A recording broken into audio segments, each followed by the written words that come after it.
ಕಲಬುರಗಿ ನಗರದ ಕನ್ನಡ ಭವನದಲ್ಲಿ ಅಖಿಲ ಕರ್ನಾಟಕ ರಾಜ್ಯ ಬೀದಿ ವ್ಯಾಪಾರಿಗಳ ಸಂಘದ ವತಿಯಿಂದ ವಿಶೇಷ ಕಾರ್ಯಕ್ರಮ ಆಯೋಜಿಸಲಾಗಿದೆ. ವಿಚಾರ ಸಂಕಿರಣ ಹಾಗೂ ಪದಾಧಿಕಾರಿಗಳ ನೇಮಕ ಕಾರ್ಯಕ್ರಮವು ಜರುಗಿತು. ಈ ಸಂದರ್ಭದಲ್ಲಿ ಬೀದಿ ಬದಿ ವ್ಯಾಪಾರ ಸಂಘದ ರಾಜ್ಯಾಧ್ಯಕ್ಷರು ಸಭೆಯನ್ನುದ್ದೇಶಿಸಿ ಮಾತನಾಡಿದರು. Bureau report Chandrashekhar Nagnalli. ಸೈಯದ್ ಯೂನುಸ್ ಭಾಯ್ ಅವರು, ಶಹರ್ ಪಾಟೀಲ್ ಮತ್ತು ಸುರೇಶ್ ಬಡಿಗೇರಿ ಅಣ್ಣವರು ನಮ್ದು ಸಾಹಿತ್ಯದ ಈ ಭಾಗದ ಬಹಳ ದೊಡ್ಡ ಸಾಹಿತ್ಯ. ಅವ್ರು ಸುವಿಸ್ತರಾಗಿ ನಮ್ಮ ಬೀದಿ ವ್ಯಾಪಾರಿಗಳ ಬಗ್ಗೆ ತಮಗೆಲ್ಲ ಹೇಳಿಕೊಟ್ಟಿದ್ದಾರೆ. ಸರ್ಕಾರ ಒಂದು ರೀತಿ ಸ್ಪಂದಿಸಲ್ಲ, ಹೆಚ್ಚಿದ್ದು ಅದಕ್ಕೆ ಎಷ್ಟು ನಾವು ಹೋರಾಟ ಮಾಡಿದಾಗ ಅದಕ್ಕೆ ಬೆಲೆ ಬರ್ತದೆ ಅನ್ನೋದು ಅವ್ರು ಹೇಳಿದ್ರು. ನಮ್ಮ ಅಮೃತ್ ಪಾಟೀಲ್ ಅವರು ಜಿಲ್ಲಾಧ್ಯಕ್ಷ, 20 ವರ್ಷದಿಂದ ನಾವು ಸಂಘಟನೆ ಮಾಡ್ತಾ ಬಂದಿದ್ದೆವು ಮತ್ತು ಅದರ ಬಗ್ಗೆ ಅವರು ಕೂಡ ಸಾಕಷ್ಟು ತಿಳಿಸಿ ಹೇಳಿದ್ದಾರೆ. ಇವತ್ತು ನಾನು ವಿಚಾರ ಸಂಕಿರಣ ಮತ್ತು ಹಾಗೂ ಪದಾಧಿಕಾರಿಗಳ ನೇಮಕ ಕಾರ್ಯಕ್ರಮವನ್ನು ಇಟ್ಟಿದ್ದ ಉದ್ದೇಶವೇನೆಂದರೆ, ಈಗ ನಾನು ಒಂದು 2 ವರ್ಷ ಮುಂಚಿತವಾಗಿ ಒಂದು ಸಮಾವೇಶನ ಮಾಡಿದ್ದಾರೆ. ಬೀದಿ ವ್ಯಾಪಾರಿಗಳು ದೊಡ್ಡ ಸಮಾವೇಶ ರಂಗಮಂದಿರನಲ್ಲಿ. ಇಲ್ಲಿ ಜಿಲ್ಲಾಧಿಕಾರಿ, ಮಹಾನಗರ ಪಾಲಿಕೆ ಆಯುಕ್ತರು ಎಚ್ಚೆತ್ತುಕೊಂಡು ಬೀದಿ ವ್ಯಾಪಾರಿಗಳು ಬೀದಿ ಪಾಲಾಗಿದ್ದಾರೆ. ಸರ್ಕಾರದಲ್ಲಿ ಬಹಳಷ್ಟು ಸೌಲಭ್ಯ ಇದೆ, ಬಹಳಷ್ಟು ಸೌಲಭ್ಯ ಇದೆ. ನಾವು ಇಲ್ಲ 14-15 ಕರ್ನಾಟಕ ರಾಜ್ಯದಲ್ಲಿ ಅಮೆಂಡ್ಮೆಂಟ್ ಪಾಸ್ ಆಗಿದೆ. ಏನು ಅಮೆಂಡ್ಮೆಂಟ್ ಪಾಸ್ ಇದೆ ಅಂದ್ರೆ, ಬೀದಿ ವ್ಯಾಪಾರಿಗಳು ವೆಂಡರ್ ಜೋನ್ ಕಟ್ಕೊಡ್ಬೇಕು, ವ್ಯಾಪಾರ ಮಾಡ್ಲಕ್ಕ ಅವ್ರಿಗೆ ಮಿಷನ್ ಕೊಡಬೇಕು, ಅವ್ರಿಗೆ ಲೋನ್ ಕೊಡಬೇಕು, ಸಬ್ಸಿಡಿ ಅಂತ ಮಹಾನಗರ ಪಾಲಿಕೆದಾಗೂ ಇದೆ. BSM ಆಫೀಸ್ನಲ್ಲಿ ಮತ್ತು ಕೈಗಾರಿಕೆ ಇಲಾಖೆಯಲ್ಲಿ ಸೋಷಲ್ ಎಲ್ಲ SC/ST ES ಇಲಾಖೆಗಳು ಮತ್ತು ಎಲ್ಲ ಇಲಾಖೆಗಳಿಗೆ ಸಂಬಂಧಪಟ್ಟಂಥ ಬೀದಿ ವ್ಯಾಪಾರಿಗಳು ಈ ಸ್ಕೀಮ್ ಇದೆ. ಭಾಳ ಸೌಲಭ್ಯ ಇದೆ. ಅದರ ಸಂಬಂಧಪಟ್ಟ ಅಧಿಕಾರಿಗಳು ಅವ್ರಿಗೆ ಸ್ಪಂದಿಸ್ತಾ ಇಲ್ಲ, ಕಾನೂನು ಚೌಕಟ್ಟಿನ ನಿಯಮಾವಳಿ ಪ್ರಕಾರ ಕೆಲಸ ಮಾಡ್ತಾ ಇಲ್ಲ ಅಂತ ಅವ್ರಿಗೆ ಜಾಗೃತಿ ಮೂಡಿಸ್ಬೇಕಾದ್ರೆ ದೊಡ್ಡ ಸಮಾವೇಶ ಮಾಡಿದೆವು. ಮಾಡಿದ್ರು ಕೂಡ ಅವರು ಇನ್ನವರಿಗೆ ಯಾವುದೋ ಈಗ 7 ಜೂನ್ ಅಂತ ಗುಲ್ಬರ್ಗ ನಗರದಲ್ಲಿ ಅವರು ಇದು ಮಾಡಿದ್ದಾರೆ. ಕಮರುಲ್ ಇಸ್ಲಾಂ ಸಾಹೇಬ್ ಇದ್ದಾಗ ಘೋಷಣೆ ಮಾಡಿದ್ದಾರೆ 3 ಜೂನ್ ಅಂತ. ರಾಮ ಮಂದಿರ ಅಂತ, ಕರಿಯಪಟ್ಟು ಪಂಪ, ಸೂಪರ್ ಮಾರ್ಕೆಟ್ ಎಲ್ಲ ಕಡೆಗೆ ಮತ್ತೇನೋ ಬೇರೆ ಹುಮ್ನಾಬಾದ್ರು ಅಲ್ಲಿ 1 ಜೂನ್ ಎಲ್ಲಿ ಆಗಿಲ್ಲ. ಸಾರ್ವಜನಿಕ ಬರ್ತಾರೆ ಬಂದ್ರೆ ಸಾರ್ವಜನಿಕರಿಗೆ ತೊಂದರೆ ಆಗಬಾರ್ದು.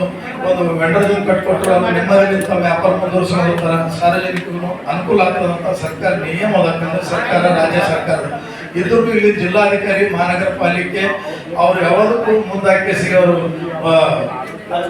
ಸೌಲಭ್ಯ ಕೊಡ್ತಾ ಇಲ್ಲ. ಅದಕ್ಕೋಸ್ಕರ ನಾವು ಬಹಳಷ್ಟು ಸಂಘಕ್ಕೆ ನಾವು ನೊಂದ್ಕೊಂಡು ಇವತ್ತು ಬೇಸರಗೊಂಡು ಮತ್ತು ಮುಂದೆ ಏನು ಮಾಡಬೇಕು, ಇವತ್ತು ವಿಚಾರ ಸಂಕಿರಣದಲ್ಲಿ ಅವ್ರಿಗೆ ಜಾಗೃತಿ ಮುಟ್ಟಿಸ್ಬೇಕು. ಸಂಬಂಧಪಟ್ಟ ಎಲ್ಲ ಇಲಾಖೆಯವರಿಗೆ ಕರೆ ಮಾಡಿದೆವು. ಇವತ್ತು ಬನ್ನಿ ಸರ, ನಮ್ಮ ಸ್ಪೀಡ್ನಲ್ಲಿ ಏನಿದೆ ನಮ್ಮ ಬಡ ಜನರಿಗೆ ಬೀದಿ ವ್ಯಾಪಾರಿಗಳು ಹೇಳ್ರಿ, ಮುಂದುವರ್ಸ್ಕೊಂಡವ್ರಿ, ಇನ್ನೂರಿಗೆ ಮಾಡಿದಿಲ್ಲ ಅಂದ್ರೆ ಮುಂದೆ ಮಾಡ್ತೀನಿ ಅಂತ ಹೇಳಿಕೆ ನೀಡಿ ಸಂಘ ವತಿಯಿಂದ ಅವ್ರಿಗೆ ರಿಕ್ವೆಸ್ಟ್ ಮಾಡಿ ಕಾರ್ಡ್ನಲ್ಲಿ ಹೆಸರು ಹಾಕಿ ಮುಂಚಿತವಾಗಿ ಹೇಳಿದ್ದೀನಿ ಕೂಡ. ಇವತ್ತೆಲ್ಲ 4-5 ಇಲಾಖೆ ಅಧಿಕಾರಿಗಳು ಏನು ಹೇಳಿದ್ರು, ನನಗೆ ಇಲ್ಲಿ DCF ಮೀಟಿಂಗ್ ನಡೆದ ಸಾರಿ ಇದು ಮಗಣ ಬರ್ತೀವಿ, 1 ಗಂಟೆ ಭೇಟಿ ಬೇಕಾದ್ರೆ ವಿಸಿಟ್ ಕೊಟ್ಟೆ ಹೋಗ್ತೀವಿ, ನಿಮ್ಮ ಫಂಕ್ಷನ್ ಇದ್ರು ಬರ್ತೀವಿ, ತಮ್ದು ಏನು ಬೇಡಿಕೆಗಳು ಇದ್ರು ತಂದು ನಮ್ಗೆ ಲಿಸ್ಟ್ ಕೊಡ್ರಿ, ಎಲ್ಲರಿಗೆ ನಾವು ಮಾಡ್ತೀನಿ ರೀ, ನೀವು ಕರೆದಿದ್ಕ ಧನ್ಯವಾದ, ಹಂಗೆ ತಿಳ್ಕೊಬೇಡ್ರ ಅಂತ ನಮ್ಮ ಫೋನಲ್ಲೇ ಹೇಳಿದ್ಕ ಇಲ್ಲ ನಾನು ಅವರಿಗೆ ಸ್ವಾಗತಿಸೀನಿ.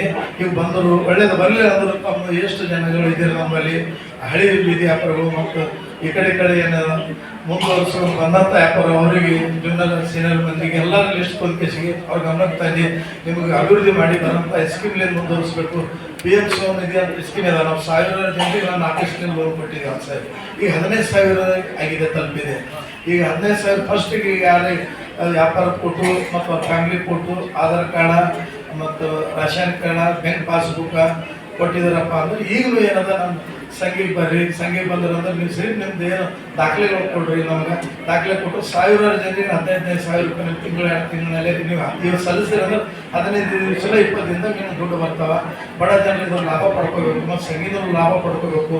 2 ಲಕ್ಷ, 5 ಲಕ್ಷ, 10 ಲಕ್ಷ ತನಕ ಲೋನ್ ಅವ. ಕೆಟಗರಿ ಮೇಲೆ ಅವ, ಜಾತಿ ಕೆಟಗರಿ ಮೇಲೆ ಅವ, PS ಆಫೀಸ್ ಮೇಲೆ ಎಲ್ಲ ಕೆಟಗರಿ ವಾರ್ತೆಗೆ ಕಸಿ ಎಲ್ಲ ಜನಗಳು ಲಿಸ್ಟ್ ಮಾಡಿ ಕಸಿಗೆ ನಾನು ಮಾಡಬೇಕು, ಮುಂದುವರ್ಸ್ಕೊಂಡು ಹೋಗ್ಬೇಕು, ನಿಮ್ಗೆ ಸಹಾಯ ಮಾಡಬೇಕಂತ ಕಸಿ ನಾನು ಉದ್ದೇಶದಿಂದ ವಿಚಾರ ಸಂಕಿರಣ ಕಾರ್ಯಕ್ರಮ ಹಾಕೊಂಡಿದ್ದೀನಿ. ಹಾಗೂ ಪದಾಧಿಕಾರಿಗಳು ನೇಮಕ ಮತ್ತು ತಾವು ಬಂದು ಇದನ್ನು ಕರೆ ಕೊಟ್ಟಿದ್ದಕ್ಕೆ ಇವತ್ತು ಬಂದು ತಾವೆಲ್ಲರೂ ನೀವು ಯಶಸ್ವಿ ಮಾಡಿದ್ದೀರಿ ಇವತ್ತಿನ ಕಾರ್ಯಕ್ರಮ. ಮತ್ತು ತಾವು ನಮ್ಮ ಮೇಲೆ ವಿಶ್ವಾಸ, ಭಕ್ತಿ, ಭಾವ ಇಟ್ಟು ಬಂದಿರಿ. ತಮ್ಮ ತುಂಬ ಹೃದಯದ ಅಭಿನಂದನೆಯನ್ನು ಸಲ್ಲಿಸ್ತೀನಿ.